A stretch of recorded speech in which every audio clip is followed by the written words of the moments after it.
after the Alabama game, can you kind of just take me through the next 24 hours, what you kind of did or how you kind of responded after a loss like that? Yeah, it's tough.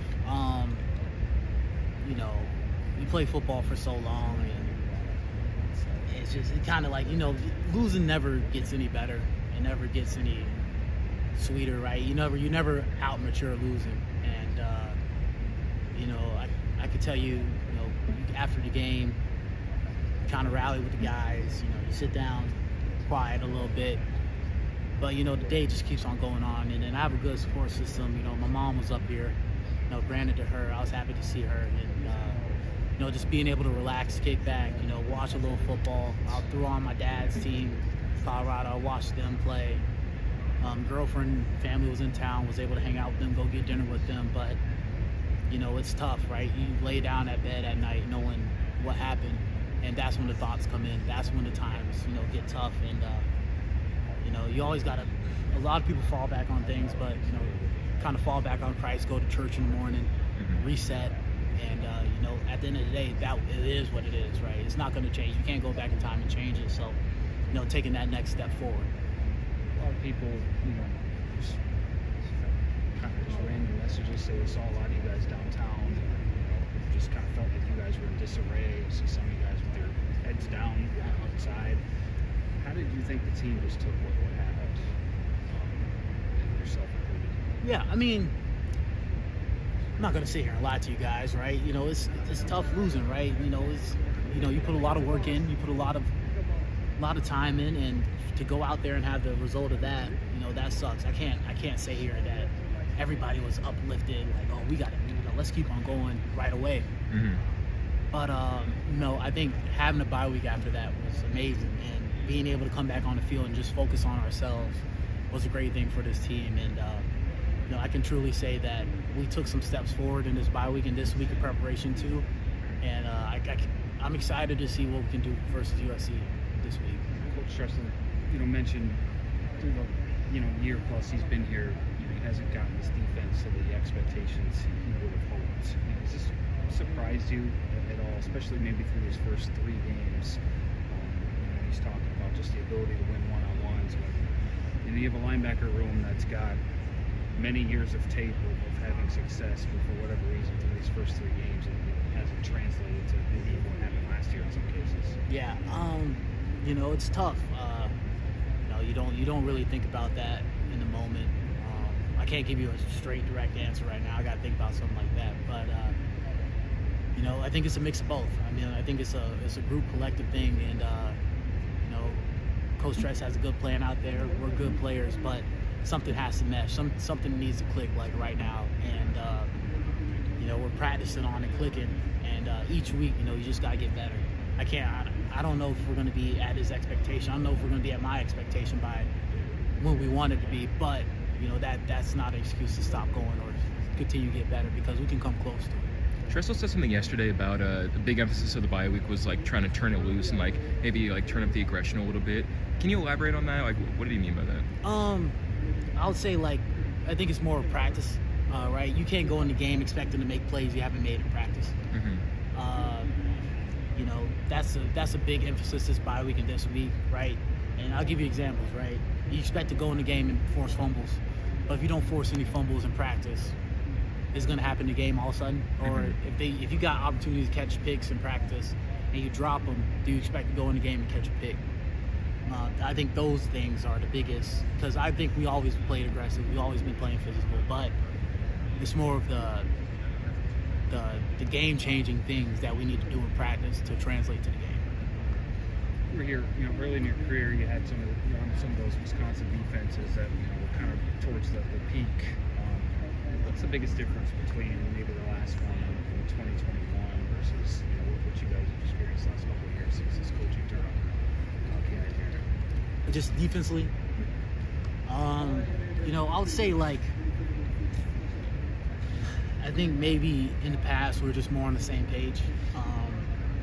I think in the past we truly had an identity, which it just translated all across the board, right? Everybody's working together.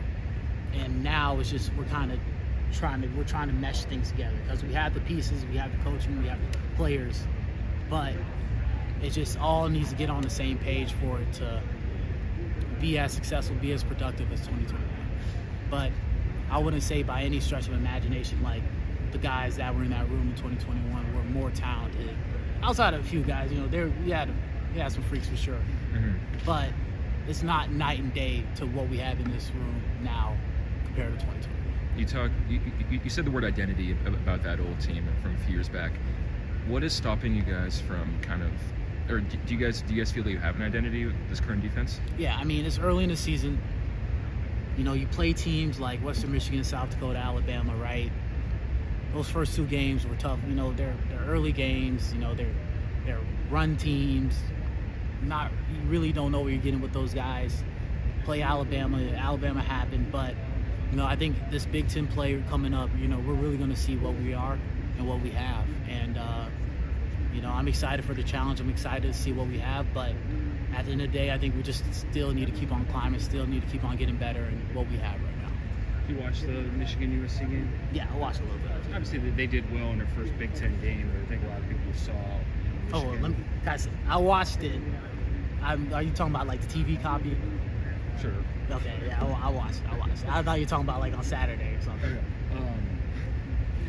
Obviously they did well given the stakes of the situation and playing in Ann Arbor, which is tough, but I think a lot of people noticed Michigan just wanted to play bully ball, classic Big Ten. Is that, kind of a game you guys feel you guys have to play out there in your place to get this one done? No doubt.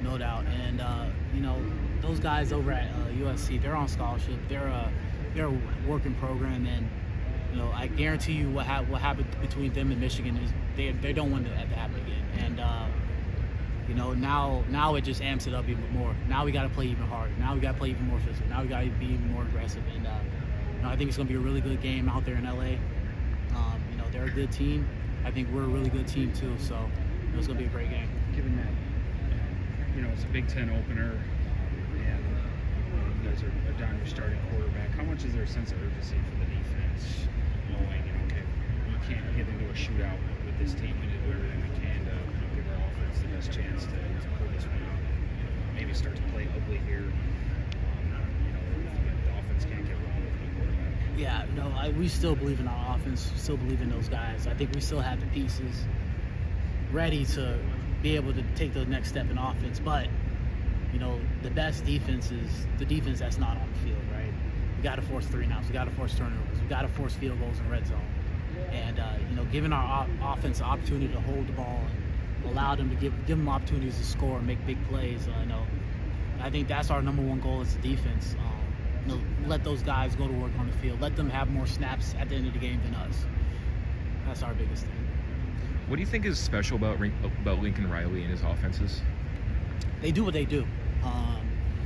They got a lot of, from the viewer's eye or, not really in football much, it seems like they're doing a lot of trickery or but it's just, they do what they do, and it's not nothing that is so out of football that they're doing. It's just more of how they're executing it, how they're playing it. They have really good players over there. They have really smart players over there.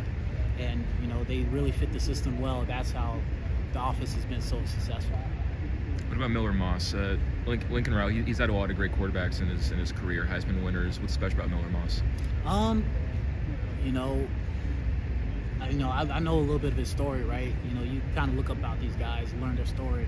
He's a guy who hung in there, faced some adversity, was told to leave. They didn't really want him. And, he stuck in there and became the starting quarterback, won some games for him. And, take that for granted, right? A lot of guys don't do that no more. A lot of guys kind of fade off after that type of stuff. But you could tell he's a fighter. And, he's willing to do anything to win. And quarterback-wise, he's a good quarterback. He's poised. He makes the right throws. He makes the right reads. Mm-hmm. Has a great arm. And other than that, man, it's just, he's a special guy, and we're gonna have to be able to bring it to him.